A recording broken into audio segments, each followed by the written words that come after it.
বরাতের রাতে জাগ্রত থাকা সুন্নত নয়, পরের দিন রোজা রাখা সুন্নত নয়, গোসল করা সুন্নত নয়, হালুয়া রুটি খাওয়া সুন্নত নয়, সে গুনাহগার হয়েছে। ইসলামে সন্দেহের উপরে ভিত্তি করে কোনো আমল অ্যাকসেপ্ট নয়, এলাও হয় না, কবুল হয় না। এই দিনের হুকুম হলো অবশ্যই আজকে তুমি রোজা রাখতে পারবে না, ইজমা হয়ে গেছে। অতএব শবে বরাত উপলক্ষে একটা রোজা আর আইয়ামে বীজ উপলক্ষে আরো দুইটা রোজা এটার সাথে সমন্বয় করে নেওয়া, এটা সুন্নত এবং মুস্তাহাব। সুন্নত এবং মুস্তাহাব এই তিনটা রোজা রাখার চেষ্টা করবেন ইনশাআল্লাহ। বলেন বলেন ইনশাআল্লাহ। যারা বলেন শবে বরাত বলতে ইসলামে কিছু নাই, ইনাদের দলিল নাই, কোনো কিতাবের হাওলা নাই, রেফারেন্স নাই। ওনাদের দলিল হলো কিতাবুল আন্দাজ। এটার নাম মুখস্থ করেন, কিতাবুল আন্দাজ। বলেন। যাই হোক, মধ্য শাবান রজনীর কথা আমরা বেশি জানি শুধু না, সবচেয়ে বেশি আমরা এ রাতে ইবাদত বন্দেগীর চেষ্টা করি। তো সবচেয়ে বেশি চেষ্টা তো হওয়া উচিত হলো লাইলাতুল কদরে। এর পাশাপাশি যদি কেউ মধ্য শাবান রাতে বরাত বলেন আর লাইলাতুন নিসফে মিন শাবান বলেন, চাইতে বড় ইবাদত হচ্ছে রোজা রাখা। নবীজি নিজে রোজা রাখতেন। হযরতে আয়েশা থেকে বর্ণিত, তিনি বলেন বিশ্বনবী শাবান মাস আসলে এত বেশি রোজা রাখতেন মনে হতো রমজান এসে পড়েছে। মাসে বেশি বেশি রোজা রাখেন, এইটাই সুন্নাহ। শুধু হালিয়া রুটি খেয়ে সারা রাত জেগে গল্প গুজব করে সময় নষ্ট করার নাম লাইলাতুন নিসফে মিন শাবান না। বলে লাইলাতুন নিসফে মিন শাবান, শাবান মাসের মধ্য রজনী। আমাদের বাংলাদেশে এটাকে বলে শবে বরাত। কি বলে? তবে শবে বরাতের নামে অনেক বিদআত, ইসলামের সাথে কোনো সংশ্লিষ্টতা নেই। শবে বরাত আসতেছে, ঠিক কিনা?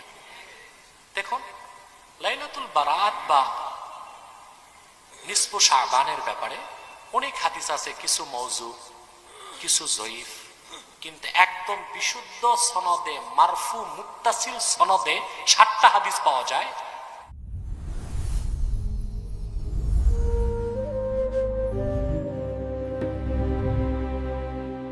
আসসালামু আলাইকুম ওয়া রাহমাতুল্লাহি ওয়া বারাকাতুহু। যারা আমার এই ভিডিওটি দেখছেন দেশে ও প্রবাসে, সবাইকে আন্তরিক মোবারকবাদ। দর্শক শ্রোতা, সামনে শবে বরাত রাতে যদি আপনি নফল ইবাদত করেন, নফল নামাজ পড়েন এবং কি দিনে রোজা রাখেন, এটা কি বেদাত না জায়েজ? দর্শক শ্রোতা, এই বিষয় নিয়ে বাংলাদেশে অনেক তর্ক এবং কি বিতর্ক রয়েছে। জামাতের এক আলেমরা বলছে এটা না জায়েজ, হারাম, এবং কি অন্য আলেম বলছে এটা জায়েজ। দর্শক শ্রোতা, তার সাথে আহলে সুন্নাত ওয়াল জামাতের উলামা কেরাম এই বিষয় নিয়ে মুখ খুলেছেন এবং কি জবাব দিয়েছেন। আজকের এই ভিডিওটি যদি আপনারা সম্পূর্ণ দেখেন তাহলে আপনারা কোরআন সুন্নাহ মতে সহি আমল পেয়ে যাবেন এবং কি শবে বরাতের দিন উপলক্ষে আপনার করণীয় কি সেই বিষয় জানতে পারবেন। দর্শক শ্রোতা, কথা না বাড়িয়ে প্রথমে চলুন আমরা দেখে আসি যারা বলে শবে বরাতের দিনে রোজা এবং কি নামাজ পড়া বেদাত, তাদের বক্তব্য দেখে আসি। বরাতের রাতে জাগ্রত থাকা সুন্নত নয়, পরের দিন রোজা রাখা সুন্নত নয়, গোসল করা সুন্নত নয়, হালুয়া রুটি খাওয়া সুন্নত নয়। এটা জেনেও যে করবে সে বিদআত করবে, গুনার কাজ করবে এবং সুন্নতের সাথে দুশমনির কারণে সে ক্ষমার অযোগ্য হবে। বরাত ফার্সি শব্দ দুটা, সব মানে রাত, বরাত মানে ভাগ্য, ভাগ্য রজনী। আরবি করলে এর তরজমা হয় লাইলাতুল কদর। এটা কদরের রাত। ভাগ্য রজনী যদি হয়ে থাকে তাহলে এটা কদরের রাত। ভুল ক্রমে আমরা এটাকে মধ্য শাবানে নিয়ে এসেছি, এটা একটা জাতীয় ভুল। মধ্য শাবান রজনীতে আমরা মনে করি সারা রাত জাগলে ইবাদত করলে আমরা ক্ষমা পেয়ে যাব, গোসল করলে মাপ পেয়ে যাব, পানির বিন্দু বিন্দু সওয়াব নিয়ে আসবে। 100 রাকাত নামাজ, যার প্রতি রাকাতে 10 বার কুল হুয়াল্লাহ সূরা পড়বো, তাহলে 1000 রাকাতের সওয়াব হয়ে গেল। আলফিয়া নাম দিয়েছে। আবার পরের দিন রোজা রাখলে অনেক সওয়াব হবে। এই কথাগুলি সবগুলি দুর্বল এবং বানোয়াট। এর কোনটি সহি কোনো দলিলে প্রমাণিত হয়নি। শবে বরাত নামের এই রাতে, মধ্য শাবান রজনীতে কোনো নামাজ, বিশেষ কোনো সালাত নেই। এই রাত্রে বিশেষ কোনো জাগৃতি নেই। এই রাতে কোনো গোসল করার রেওয়াজ নেই। এই রাতে কোনো হালুয়া রুটি খাওয়ার, এই রাতে কোনো কিছু করার, মসজিদে জড়ো হওয়ার, ইমাম সাহেবের বক্তৃতা করার, এখানে জামাতবদ্ধভাবে সালাত পড়ার, সারা রাত জাগ্রত হওয়ার কোনো সহি দলিল নেই। এই সবই হলো অপ্রমাণিত জিনিস।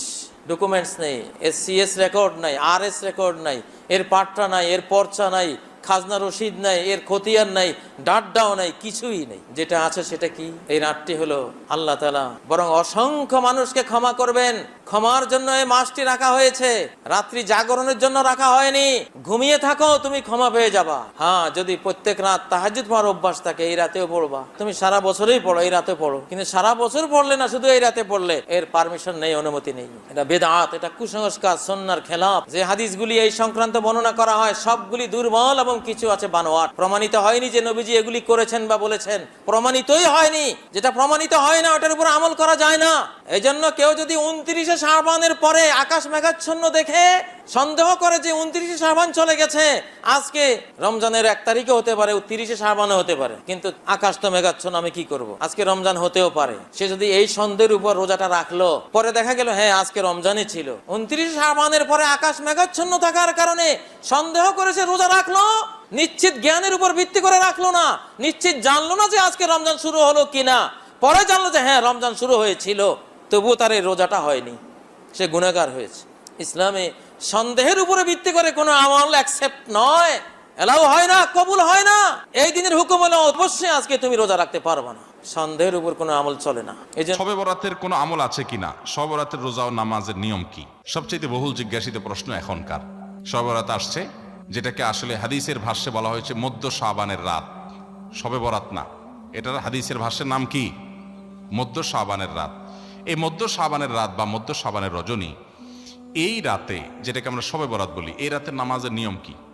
কয় রাকাত পড়তে হবে, কোন রাকাতে কোন সূরা কতবার পড়তে হবে, এটা বহুল জিজ্ঞাসিত একটা প্রশ্ন। এবং এ ব্যাপারে আমরা অনেকে জানি যে শবে বরাতের নামাজে এত রাকাত পড়তে হবে, সেখানে সূরা কুল হু আল্লাহ ইখলাস এতবার পড়তে হবে, ইত্যাদি ইত্যাদি। লাইলাতুল কদর ছাড়া অন্য যে সমস্ত রাতের ফজিলত আছে, এর মধ্যে 10টা রাতের কথা আল্লাহ তাআলা শপথ করেছেন, ওয়াল ফাজরি ওয়া লায়ালিন আশর। সে 10টা রাত হলো জিলহজের প্রথম দশক। খবরও নেই আমাদের দেশে মানুষের, যে রাতগুলোর শপথ আল্লাহ কোরআনে করছেন, কত ফজিলতপূর্ণ, কিন্তু জিলহজের প্রথম দশকের রাতের কোনো বিশেষ ফজিলতের কথা আমরা কয়জনে জানি? যাই হোক, মধ্য শাবান রজনীর কথা আমরা বেশি জানি শুধু না, সবচেয়ে বেশি আমরা এ রাতে ইবাদতের চেষ্টা করি।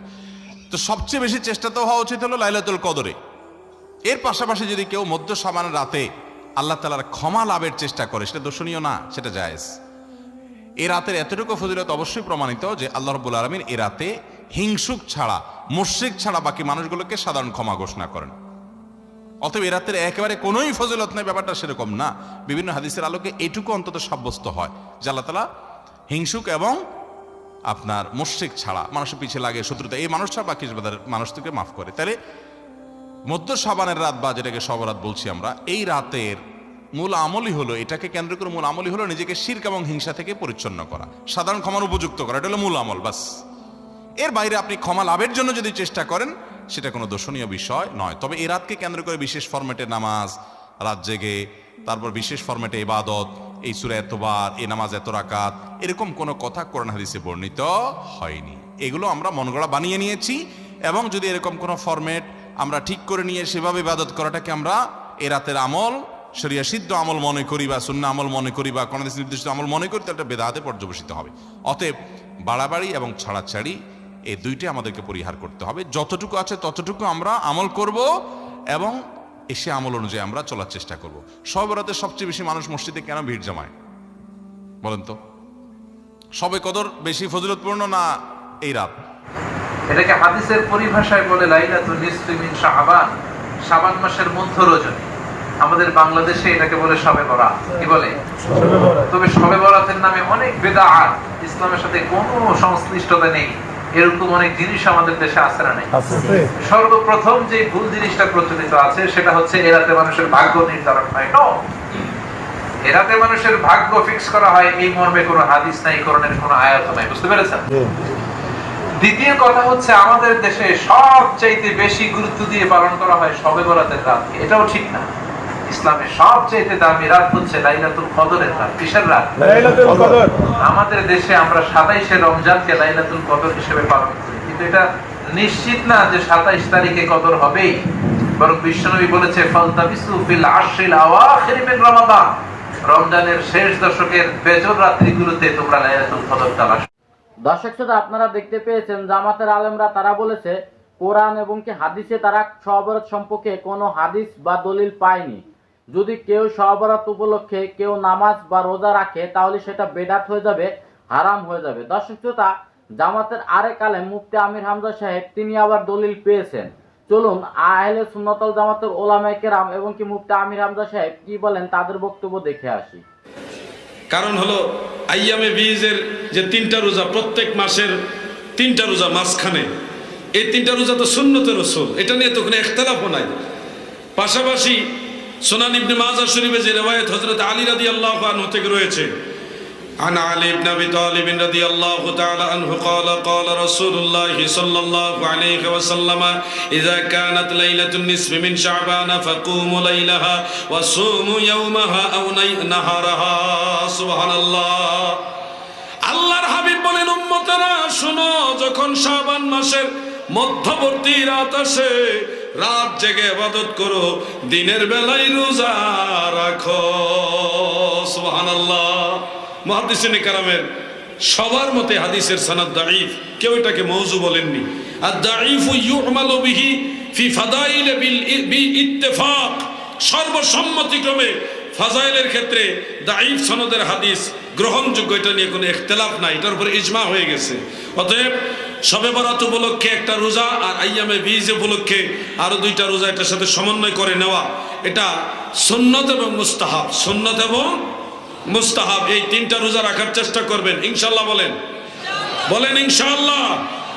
যারা বলেন শবে বরাত বলতে ইসলামে কিছু নাই, ইনাদের দলিল নাই, কোনো কিতাবের হাওলা নাই, রেফারেন্স নাই। ওনাদের দলিল হলো কিতাবুল আন্দাজ, এটার নাম মুখস্থ করেন, কিতাবুল আন্দাজ। বলেন,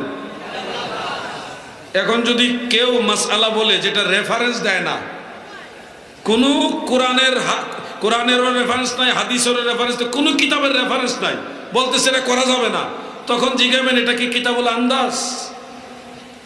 পারবেন না জিজ্ঞাইতে? যেই ফতোয়ার রেফারেন্স নাই ওটা কিতাবুল আন্দাজ। কিতাবুল আন্দাজ কি মানবেন নাকি?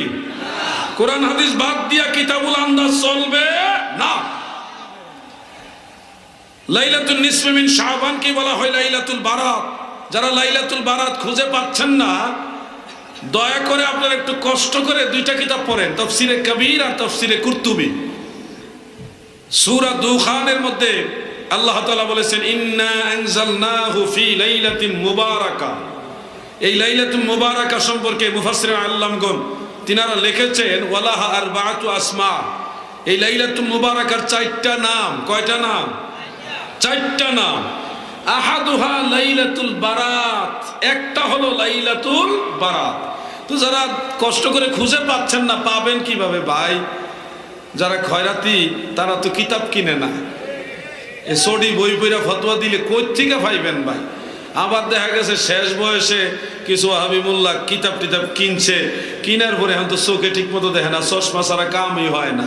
তো এদের তো কচু শাক খাওয়া ছাড়া উপায়ও নাই। হ্যাঁ, আর বড় বড় মুহাক্কিক আলেম যারা ছিল, তারা একবার কিতাব পড়লে এটা মুখস্থ করে ফেলতো। ভাই আমার, লাইলাতুল বারাত সম্পর্কে বিভিন্ন কিতাবে আছে। যারা এটা অস্বীকার করেন, মেহেরবানি করে কিছু কিতাবাদি পড়বেন বলে আমার অনুরোধ রইল। না পড়ে না জেনে গবেষণা ছাড়া হুট করে একটা জিনিস নাই বলে দিলে, আপনার এই নাই বলার কারণে বহু মানুষ অনেক আমল থেকে বঞ্চিত হয়ে যাবে, যেটার কারণে হাসরের ময়দানে আপনি আসামি হতে পারেন। আমার ক্ষুদ্র গবেষণায় লাইলাতুন নিসফি মিন শাবান তথা শবে বরাতের পক্ষে 17টা হাদিস পাইছি। 10, 5, 2, 17 জন সাহাবী থেকে হাদিস আমি পাইছি। এখন যদি কেউ বলেন বেদাত, তাহলে কতজন সাহাবী হাদিস বর্ণনা করলে এটা জায়েজ হবে? নাসিরউদ্দিন আলবানী, শেখ বিন বাজ, শেখ উসাইমিন, আব্দুর রহমান মুবারকপুরি, মাওলানা আজিমাবাদী, তাদের দৃষ্টিতে শবে বরাত সম্পর্কিত 6টা হাদিস হাসান সহিহ। কয়টা হাদিস? 6টা হাদিসকে হাসান সহিহ বলেছেন ওনারা। আর ইমাম ইবনে হাজার আসকালানি, ইমাম ইবনে হাজার মক্কি, মোল্লা আলী কারি, আব্দুল বাকি, জুরকানি, শিহাবুদ্দিন কাস্তালানি, ইমাম বদরুদ্দিন আইনি, শামসুদ্দিন সাখাবি, ইমাম ইবনে রজব হাম্বলি, হাফিজুল হাদিস ইমাম জাইনুদ্দিন ইরাকি, অন্যান্য আইম্মায়ে কেরাম, বিশেষ করে ইমাম মুনজিরি, ইমাম ইবনে জাওজি, আহলে সুন্নাত ওয়াল জামাতের আইম্মায়ে কেরামের দৃষ্টিতে লাইলাতুল বারাত বা লাইলাতুন নিসফি মিন শাবান সম্পর্কিত 9টা হাদিস হলো হাসান সহিহ। কয়টা? 9টা হাদিস। তো এতগুলি হাসান সহিহ হাদিস থাকার পরেও যদি এটা জায়েজই না হয়, তো জায়েজ কখন হবে? কি আজীব ব্যাপার! অনেক ভাইরা মসজিদে মিম্বরে বসে বলতেছেন শবে বরাতের বিশেষ কোনো ফজিলত নাই। আরে ভাই বলেন কি আপনি?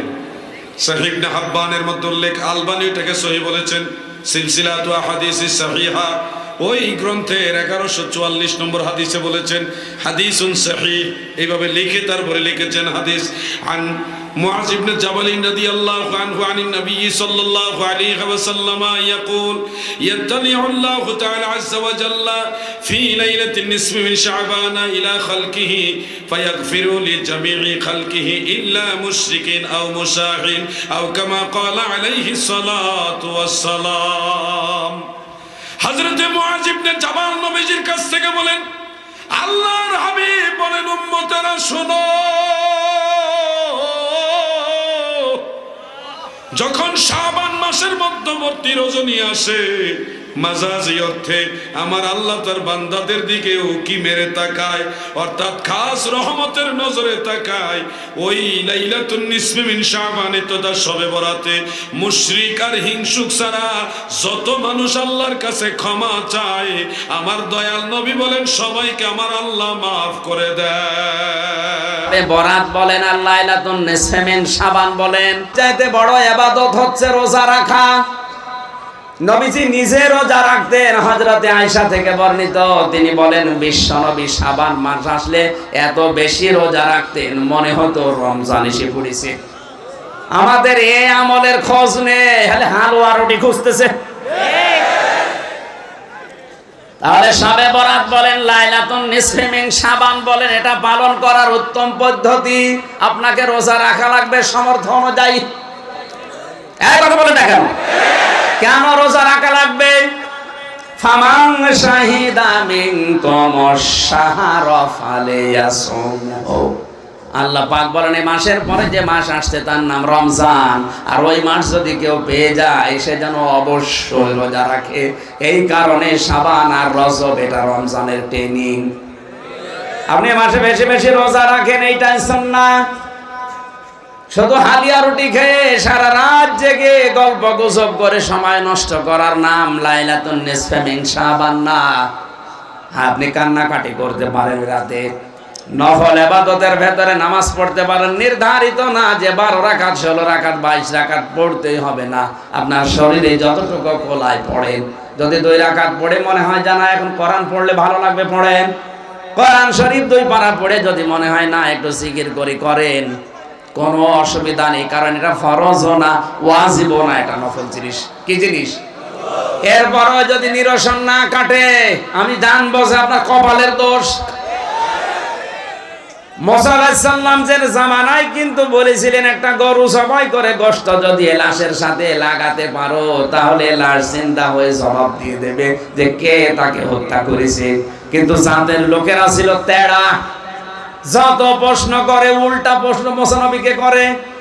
আল্লাহ পাকও একটা একটা করে এমন কঠিন গরুর নাম বলেছেন যে গরু খুঁজে পাওয়াই দুষ্কার।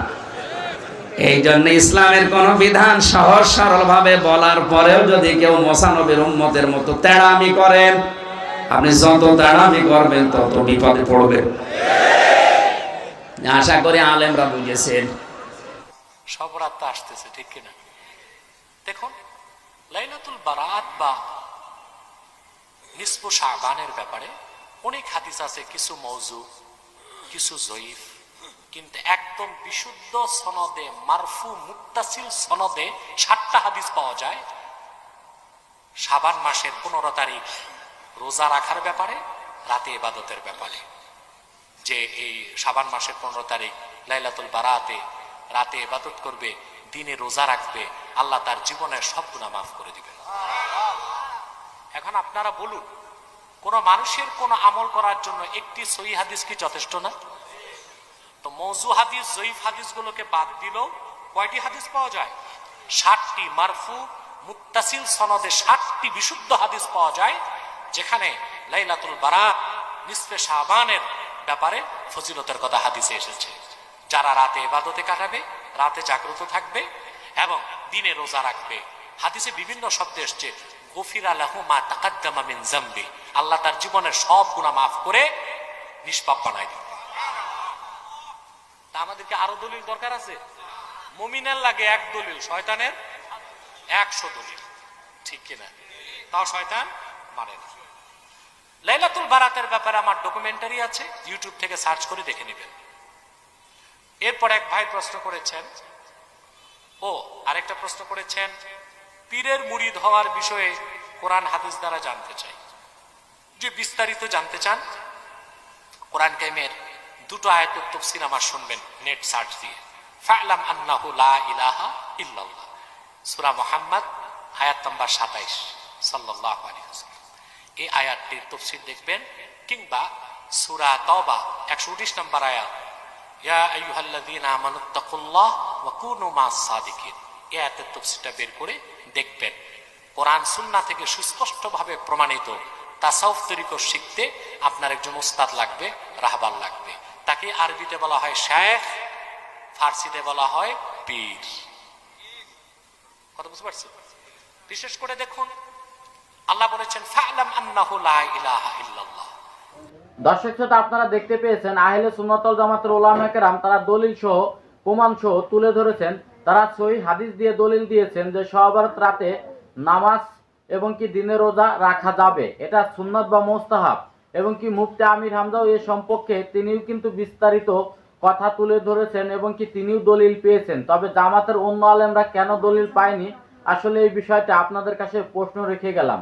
আপনারা অবশ্যই বুঝতে পেরেছেন যে কারা কুরআন সুন্নাহ মতে দলিল সঠিক দিয়েছে এবং কি কারা ভাওতাবাজি করেছে। তবে আজকের এই ভিডিওটি এই পর্যন্ত। ভিডিওটি যদি ভালো লাগে অবশ্যই লাইক কমেন্ট শেয়ার করবেন এবং কি চ্যানেলটি সাবস্ক্রাইব করবেন। আল্লাহ হাফেজ।